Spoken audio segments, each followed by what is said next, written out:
Днес в шенгенското пространство над 400 милиона души се движат свободно, без никакви проверки по границите.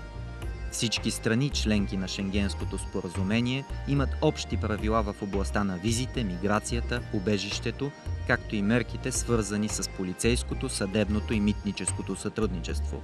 В общи линии приоритетите на българското правителство се препокриват с приоритетите на румънското правителство. А това е изпълнение техническите критерии за влизане в шенгенското пространство. За да може да отговори на все по-големите изисквания на своите партньори, България имаше нужда от висококачествено техническо оборудване за наблюдение на външните граници на Европейския съюз.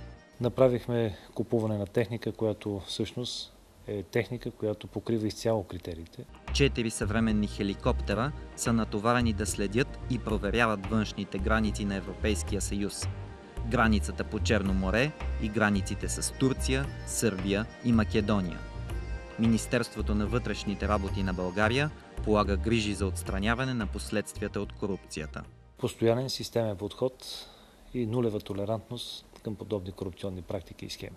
Министърът на вътрешните работи на България счита, че трябва да се оценят положително усилията, положени от България и Румъния, и политическата воля, показана от двете правителства за действителното изпълнение на критериите за присъединяване. Ние трябва да бъдем част от колективната сигурност на Европейския съюз и влизайки в шенгенското пространство, всяка една от страните има свой ангажимент и трябва да има солидарност при разпределението на отговорностите и естествено всеки един да си изпълни своя ангажимент като държава на териториалната си граница.